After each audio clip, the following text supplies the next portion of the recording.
Dear brothers and esteemed participants, participating mentally with my humble message in your God-inspired conference, I congratulate you with all my heart and thank you for your confession and for the honor of my invitation, wishing you success in the proceedings of your conference. I particularly thank Father Peter Hirsch, who confess to the Orthodox faith in your great country. We, the Orthodox, do not stop counting the holy and ecumenical synods at the Seventh Holy and Ecumenical Synod of the year 787 Anno Domini against the heretics and accusers of Christians iconoclasts.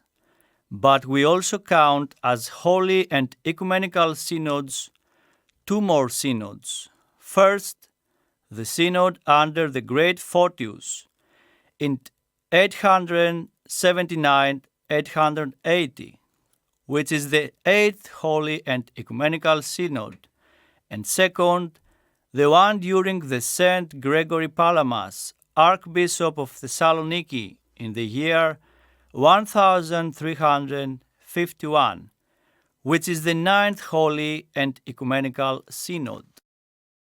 The Holy and Ecumenical Synod in Hagia Sophia, the Eighth Synod, was convened in Constantinople in the years 879-880 during the reign of Basil the Macedonian.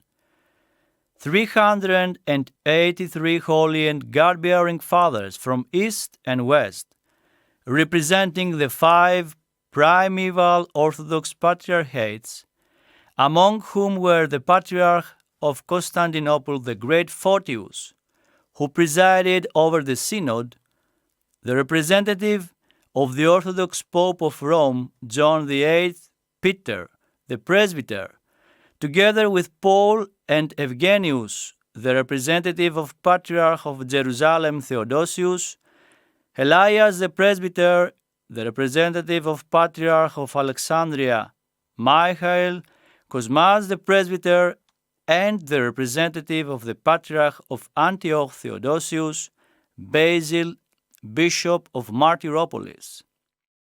The Synod was convened in order to put an end to the scandals which followed between the Eastern and Western Christians regarding Bulgaria, and in order to unite the secessionist bishops due to the expulsion of the former Ignatius of Constantinople and the ordainment of Saint Photius. The Synod also declared the Seventh Holy and Ecumenical Synod as ecumenical. The most important issues discussed at the Synod were the following five. First, the primacy of the Pope of Rome. Second, the functions in the Church and the relations among them. Third, local customs. Fourth, per saltum ordination. And fifth, filioque, that is the illegal and heretical addition of the procession of the Holy Spirit. The records of this synod were published by the Holy Dositheus Patriarch of Jerusalem in his book entitled Tome of Joy, published in Rhymnium, Hangar of Lahia in September 1705. The synod of the years 879-880 has all the characteristics of an ecumenical synod and may be called the Eighth Ecumenical Synod. It preserves all external and internal elements of an ecumenical synod. This synod is and is called ecumenical because A. It was convened by the Emperor Basil the Macedonian. B. Representatives from all patriarchates attended. The great personality of the great Photius presided, and also the representatives of the Orthodox Pope of Rome, John VIII. C. It dealt with serious dogmatic, ecclesiastical, and canonical issues. D. Its decisions followed the teachings of the holy prophets, apostles, and fathers of the Church, i.e., they are in accordance with the whole tradition of the Church. E. There was an agreement among all Orthodox patriarchs and high priests of the Catholic Orthodox Church, which is apparent in their signatures on the matters determined and settled by the Synod, which agreement is the constitutive character which makes a Synod ecumenical, according to the Saint Nicodemus the Hagorite. And F. This Synod was characterized as ecumenical by many holy fathers and teachers like Theodore Valsamon, Nilos of Thessaloniki, Saint Nicholas Kavasilas, Nilos of Rhodes, Makarios of Ancyra, Saint Simeon of Thessaloniki, Saint Marcos Evgenikos of Ephesus, Holy Joseph Vrienius, Saint Gennadius Scholarius, Holy Dositheus of Jerusalem, Constantine Economou, etc., but also by more recent ones like the late Archbishop of Athens and all Greece, Chrysostomos Papadopoulos of blessed memory, the most reverend Metropolitan of Naupactos and Saint Vlasius, Mr. Hierotheos, most reverend Metropolitan of Gortina and Megalopolis, Mr. Ieremias, His Grace the Bishop of Abydos, Mr. Kyrillos Katerellos, the very Reverend Father Philippos Zimaris, etc. By reading the records of that synod carefully, one finds out that the synod itself is conscious of its ecumenical character, and this title is given to it by the kings, the great Photius, the legates of the Orthodox Pope of Rome, and its members. The term ecumenical is mentioned hundreds of times in the records. All members of the synod are aware of the fact that it is a continuation of the Seventh Holy and Ecumenical Synod, which they affirm as ecumenical. Therefore, the fact that the Seventh Holy and Ecumenical Synod was confirmed by the Eighth Ecumenical Synod, among other things, proves its seriousness.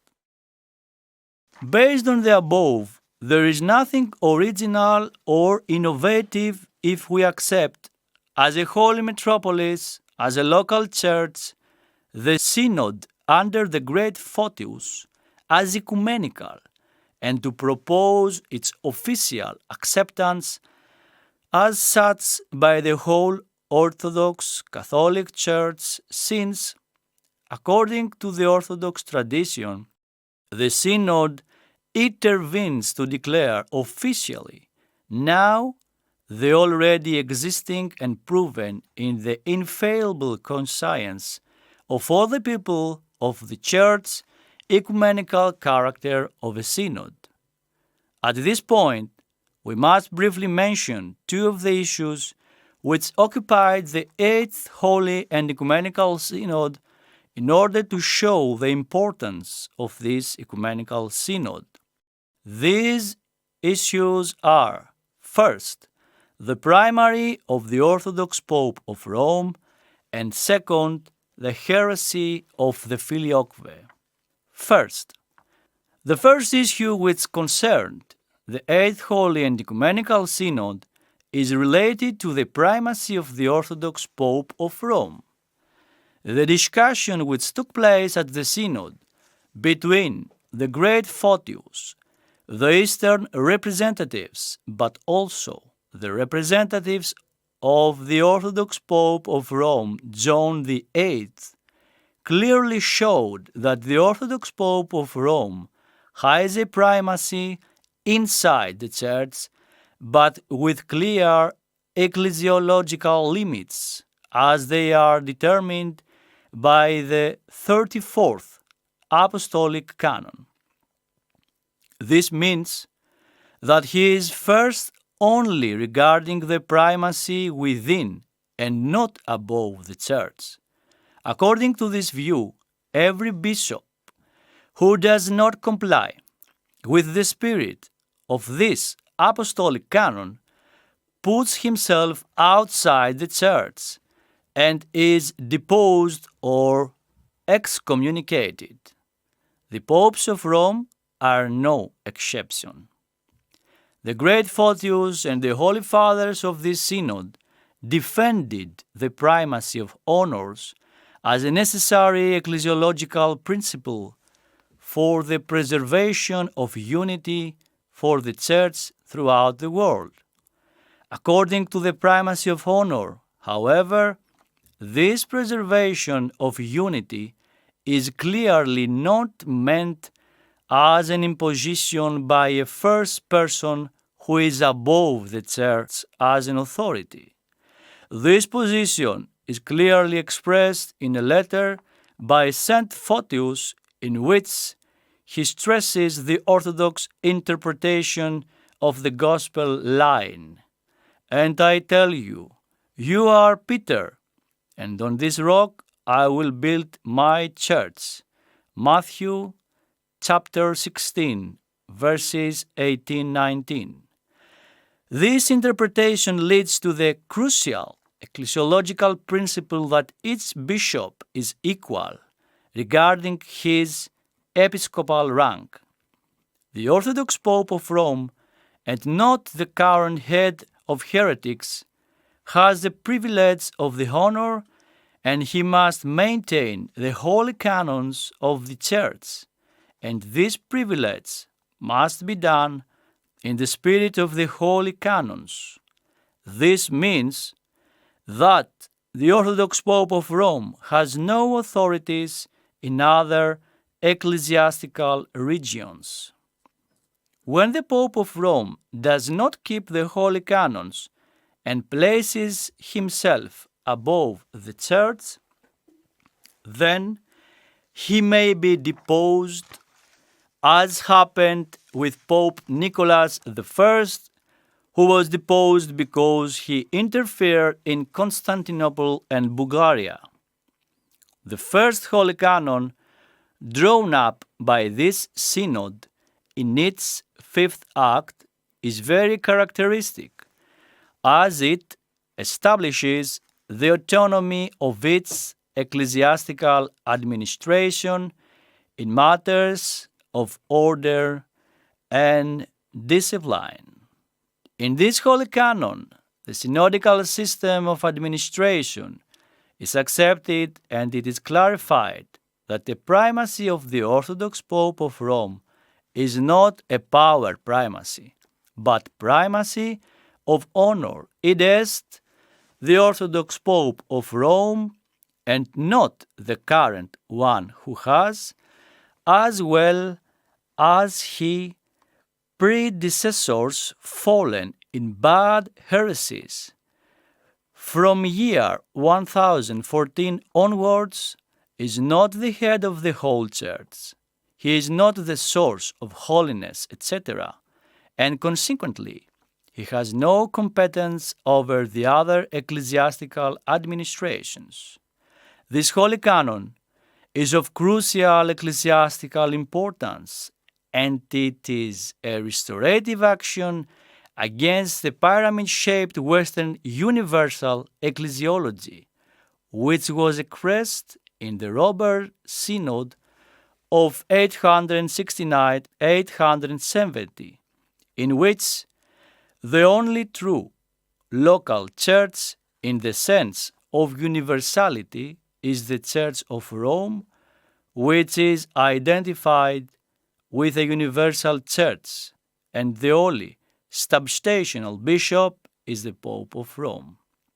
Second, the second point to concern the Eighth Holy and Ecumenical Synod is the matter of the filioque, introduced by the Franks into the Creed. It is that the Holy Spirit proceeds as an existence from the Father and the Son. The first and most important cause of the 1054 schism is the secession, a severance of the primeval patriarchate of the West, the heresy of papism from the one holy, Catholic, and Apostolic Orthodox Church, was the heresy of the filioque. The filioque is a terrible heresy because, first, it is contrary to the irrefutable words of Christ himself, who said that the Spirit of truth, which emanates from the Father, this means that we have a flagrant breach of God himself, Christ. Second, it is contrary to the Nicene-Constantinopolitan Creed, according to which I believe and in the Holy Spirit, the Lord and giver of life, who proceeds from the Father. Consequently, we have a breach of both holy and ecumenical synods, the first and the second. Third, it is contrary to the seventh holy canon of the Third Holy and Ecumenical Synod, which forbids any addition or removal to the Creed. Therefore, we also have a breach of the Third Holy and Ecumenical Synod. Fourth, it destroys the relations among the persons of the Holy Trinity and confuses the uncommunicated hypostatic nature of the three persons. Fifth, it demotes the Holy Spirit to the level of creation. And sixth, it introduces binarism to the Holy Trinity. If the Son is also a source of the Holy Spirit, this means that we have two sources, two authorities in the Holy Trinity, God the Father and the Son. Of course, behind the filioque heresy, there is nothing else than the horrible heresy of the Pope of Rome, the pride, the arrogance, the infallible and the primacy of his authority, that only he may legislate above the traditions of the Orthodox Church, as the Saint Gregory Palamas theologized astutely. The discussion on this important issue took place during the sixth session, and it was decided that this false doctrine should be prohibited. At the proposal of the attending Emperor Basil, the Synod decided to condemn filioque, it is, the introduction by the Franks in the Creed of the heretical teaching regarding procession of the Holy Spirit from the Father and the Son, which the Franks also introduced in Bulgaria. The conclusion is that the Synod, under the great Photius, in 879 and 880, is indeed the Holy and Ecumenical Synod of the one Holy, Catholic and Apostolic Orthodox Church, and thus has passed into the infallible conscience of the fullness of the Church. Today, the heretical popes of Rome do not count the Synod of 879 and 880 as the eighth Holy and Ecumenical Synod, but in its place they count the robber synod of 869-870, which condemned the great Photius, insulting the equal to apostles sent as an alleged head of heretics. We conclude pointing out that we consider as imperative the convocation of the Pan-Orthodox, Holy and Great Synod with the participation of all Orthodox patriarchs, archbishops, metropolitans, bishops, abbots, archimandrites, priests, monks, and secular theologians, which will consider synodically the matter of Pan-Orthodox declaration of the Synod under the great Photius as the Eighth Holy and Ecumenical Synod. Moreover, it is particularly unacceptable on the one hand that we consider as protector and custodian of the Church and theology the saint equal to apostles great Photius, and on the other hand that we converse, associate ourselves with, and pray together wholly, irregularly with the heretical papal religious, conventicle, and communion, which for obvious selfish reasons accepts as the Eighth Ecumenical Synod the robber synod of 870, which, as we have already said, insults the great Photius as alleged head of heretics. It is finally needless, we believe, to mention that the above-mentioned matter doubtlessly bothers and puts on fire the demon of the pan-heretic, syncretistic, inter-Christian ecumenism and its fellow travelers. By the prayers and supplications of our Father, in the saints Photius, Patriarch of Constantinople the Great, together with the holy, glorious, and God-bearing Fathers, who constituted the Holy Eighth Ecumenical Synod, Lord the Father grants plentifully all his earthly and heavenly riches.